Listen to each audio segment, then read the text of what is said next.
Eskom has a long-standing free basic electricity program that gives limited free electricity to indigent households. Now, only low-earning families, the destitute and the elderly can access the service. More on this now, joined via Skype by Sikonathi Mantshantsha, who of course is Eskom's spokesperson. Mr. Mantshantsha, thanks very much for your time. Welcome to the AM report. We'll get to the program in just a moment. I'm sure many South Africans, though, are bursting at the seams to get a quick update on the grid. I hope you have good news. How's the situation looking as of this morning? Ayanda, we've got great news indeed. Since the implementation of the lockdown, demand has dropped, meaning there's absolutely no need for Eskom to implement load shedding. We've got excess capacity of about 9,000 megawatts of electricity.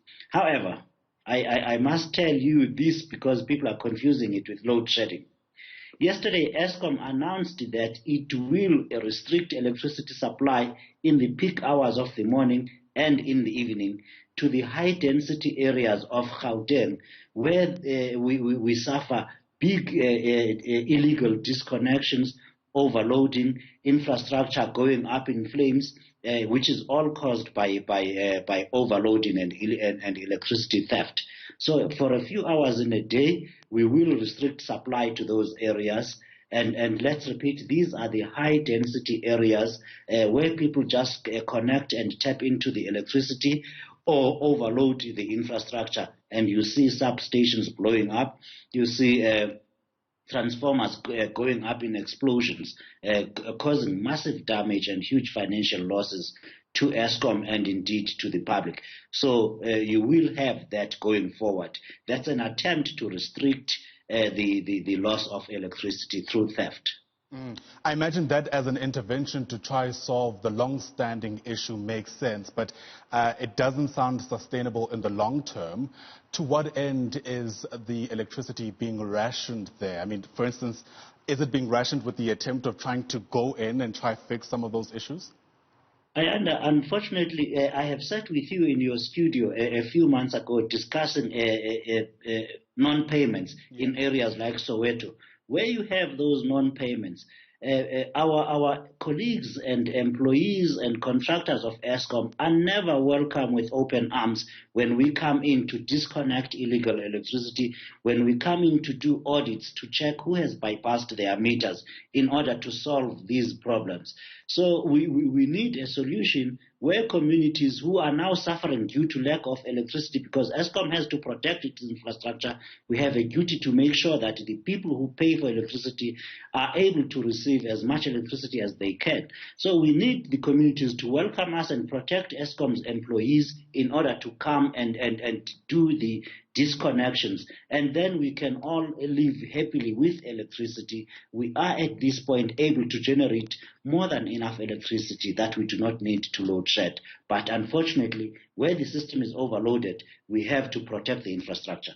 I absolutely understand that, and we'll get to the free basic electricity program in just a moment. Ironically, it's likely to affect a lot of people in these high-density areas. But in the absence of a warm welcome from these communities, are you then suggesting that these areas should brace for the possibility of having the electricity being limited at peak hours of the morning, like you said, for the foreseeable future?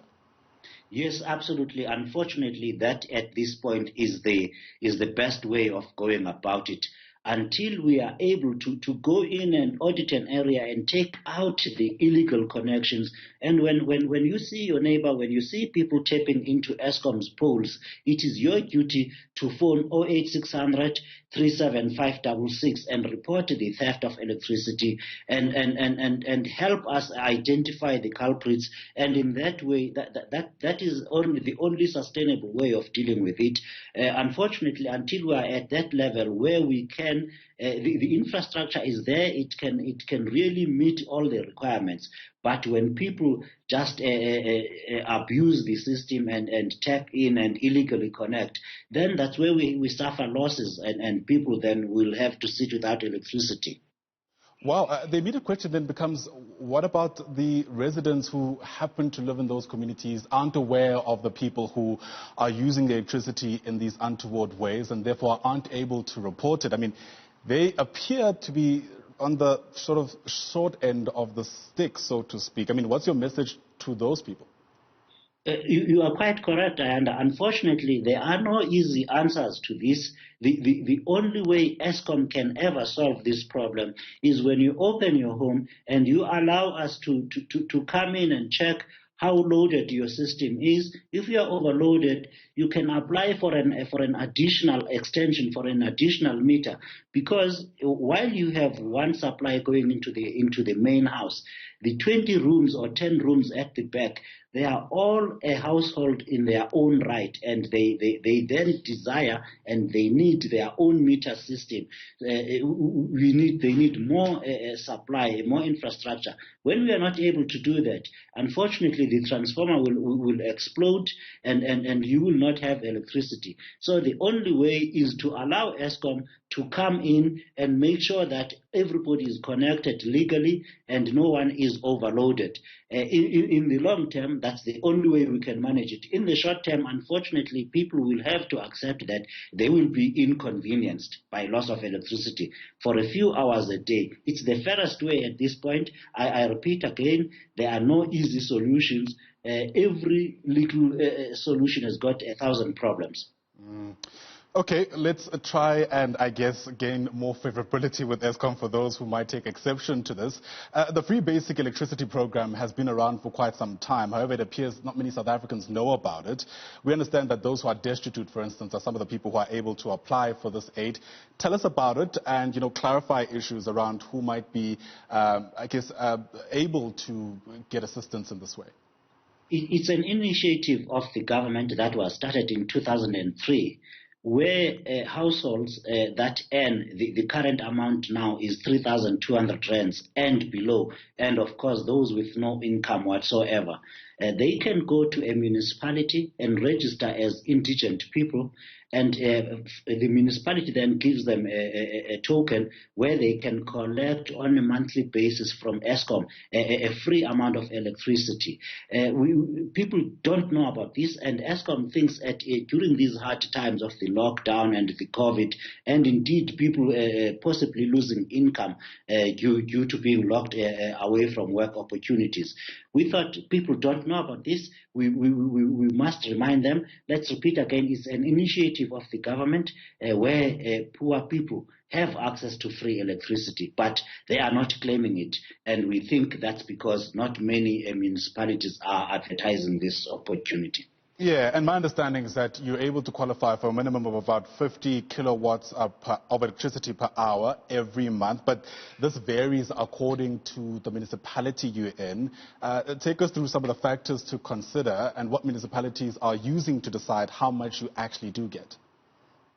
So all municipalities have got free basic electricity. It just depends where you are. For example, in Johannesburg, you will get 100 kilowatt hours of electricity per month. I do not know the category or what decision goes into whether municipalities will give you 50 kilowatt hours or 100 kilowatt hours. But all municipalities have this. The people that qualify, and those are the people that currently receive social grants from the government and other social payments, and indeed have incomes lower than 3,200 rands or no income at all, must go to their municipality. They register.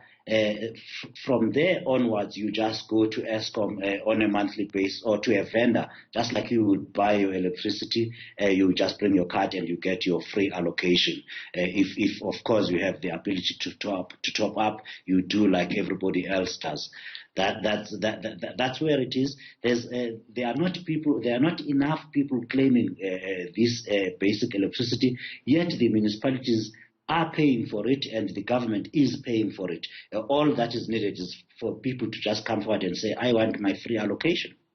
All right, let's leave it there at least for now. Thanks for always making time. Sikonathi Mantshantsha is the spokesperson for Eskom. I do appreciate your insights indeed.